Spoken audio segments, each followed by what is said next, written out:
You're going to be seriously upset by this, okay? And I am going to use, only because I have to.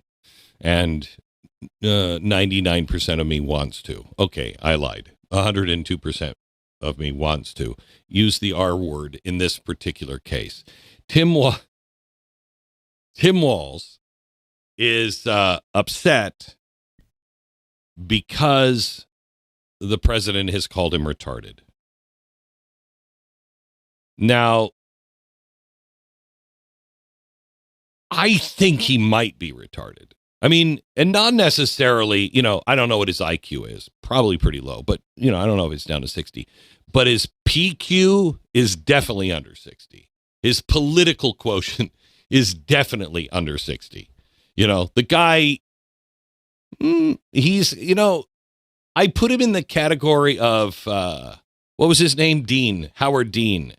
Yeah. Remember that guy who walked out and we're going to go to Virginia and Kentucky and Minnesota. Yeah. And you're like, no, dude, you've just lost big. You're not going anywhere past here. I'm not sure that he is clinically retarded, but in the playground sense, he's definitely retarded. You know what I'm saying, Stu? You mean, yeah, like how kids used to say it back in the day, like that sort of the playground. That general. I mean, that's certainly that definition he would apply to him, I assume. Right. And remember, that's the same point to where all of us heard from our mothers: sticks and stones can break your bones, but words will never hurt you. Remember? You remember that one? Remember that one? Yeah. When you were called retarded or whatever on the playground. And you'd go home to your mom, but they called me retarded. And your mom would look at you like, yeah, well, maybe you are. Or she just immediately said to you, sticks and stones will break your bones, but words will never hurt you. Just remember that. Just remember that, son. Words can never hurt you. Doesn't matter what they say about you. We don't say that anymore. It was pretty good advice, actually, especially with the internet in mind. I don't think that was what our parents thought of at that time, but it's much, much worse. Yeah, and much more people seem to be affected by the words are violence sort of, thought process. Like that's real these days. I also have a problem with a guy who, surrounds himself with people who call the president a Nazi. I don't know which one's worse. A Nazi or retarded?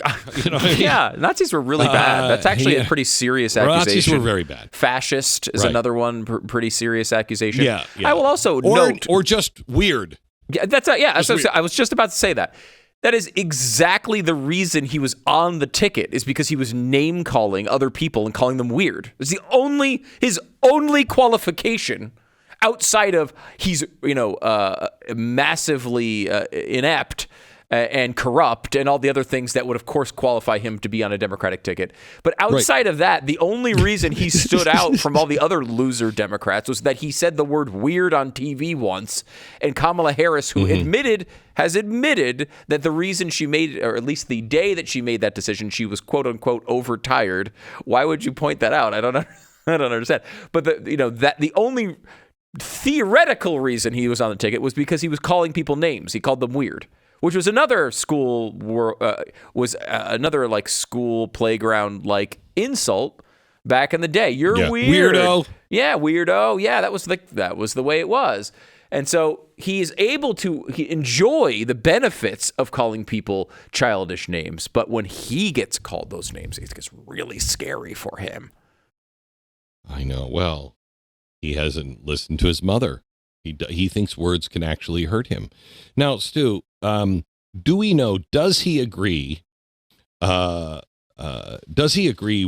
the state senator that says that Minnesota won't survive without Somalians? Can we play this, please? It's cut 4. State Senator Zaida Mohammed says these attacks won't stop with Somalis and their contributions can't easily be erased. We are in every industry, and Minnesota would not be able to survive nor thrive without the Somali community here. Really? Was that accurate? The the state of Minnesota cannot survive without the Somali community. Now, my understanding was that they are relatively new to the state, which has survived for a very long time before their arrival. I would also note, Glenn, and you might be able to help me with this one. We're going to get deep here, though. And I understand at times the audience hears us get deep into science and mathematics and all these. We're known for that. We're known for that. And I can understand sometimes it might be confusing. You're driving to work and you're like hearing all these numbers and you can't, maybe if you looked at them on a spreadsheet, you'd be able to recognize what's going on. But, when you're in your car, it's hard to internalize all this. So I'm going to try to lay it out because I don't understand it. And maybe you do. What we understand is about $1 billion of fraud, not all of it from the Somali community, but the vast majority of it seemingly coming from the Somali community. And then the comeback to that was that the Somali community pays about $67 million in taxes every year. So can you do the math on this? One of the numbers is $1 billion, and the other one is $67 million. Which one do you think is more important? Which one's higher? Do we need to get like Tim AI? Walz, as Tim Walz, I think that $67 million. $67 million. $67 Do I million. mind it? Or $1 billion? That's the question. Which one's larger? Do we have a game show? With 4. Music. Leave me with 4. 4. Now, if you think about it, Glenn, the first number in both of those, if like the $1 billion, the first number is a 1.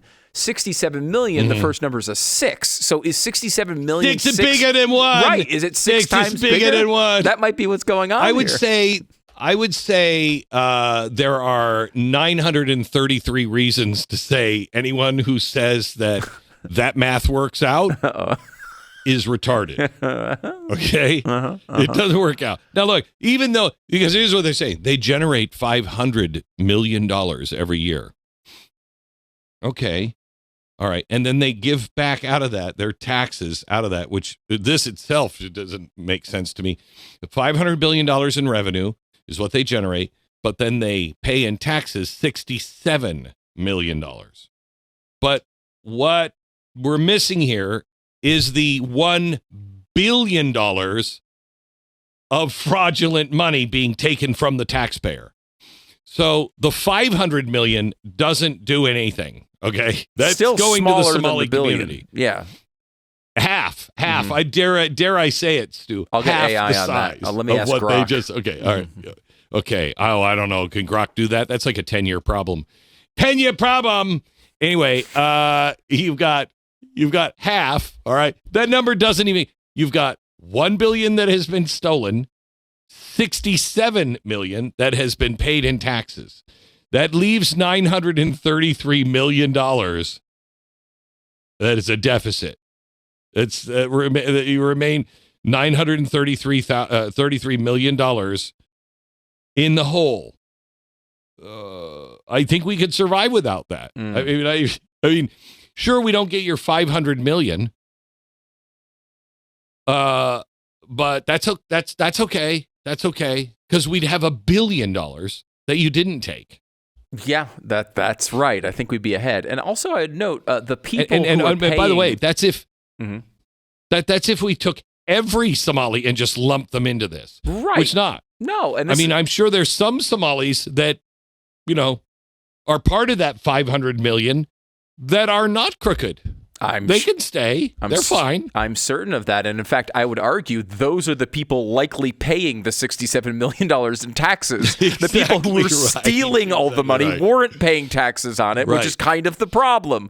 In fact, all that money that came from the state was specifically designed so they didn't have to pay taxes on it. The programs were designed, of course, when you're talking about a low-income person, right? You're not going to charge them taxes on their autism treatment. But of course, those weren't really treating kids with autism. So the actual productive members of the society were instead paying those taxes to fund the corrupt Somalis who were stealing all the money. And, again, we've made this point a million times, and I think it holds here. Maybe treat people like individuals, right? Maybe don't there are members of the Somali community that I'm sure are very important to the state. They probably are great. There's probably great people in that community. But I can tell you, we know with these charges that there are a lot of people who were not living up to that expectation, and those people should be punished. We shouldn't hide from it.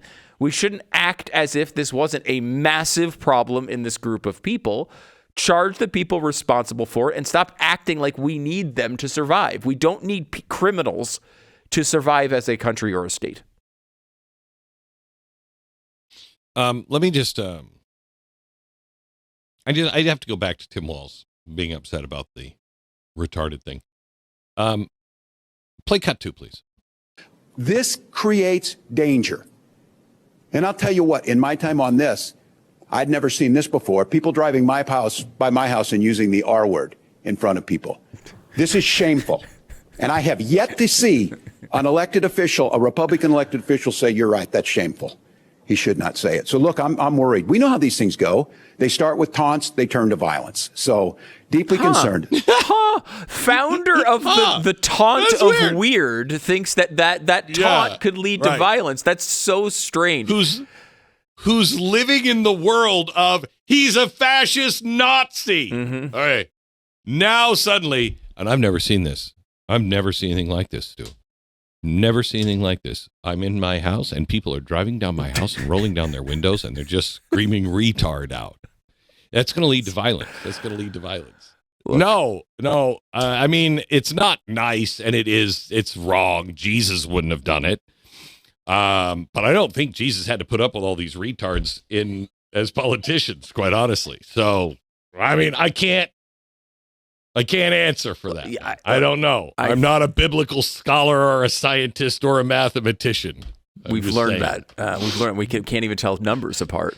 But I will say, while you're right, it's obviously not. I wouldn't teach my children to behave that way, to drive by Tim Walz's house. It is shameful. I will say it's wrong to do. I will also say it's objectively funny picturing Tim Walz looking out his window and hearing people yell the R word at him when he's going out to get his mail, and people it's objectively a funny scenario. It is funny. It's bad. It's wrong that it's funny, but it's objectively funny. There's no way. There's no other way to read it. Now, and look, I'm sure the left laughed because, I mean, think about what they do with J.D. Vance. They called him weird, right? Because God, he ran, came up from a very poor upbringing and rose to the levels of high levels of wealth and achievement and power. They called that weird. That he loved his family.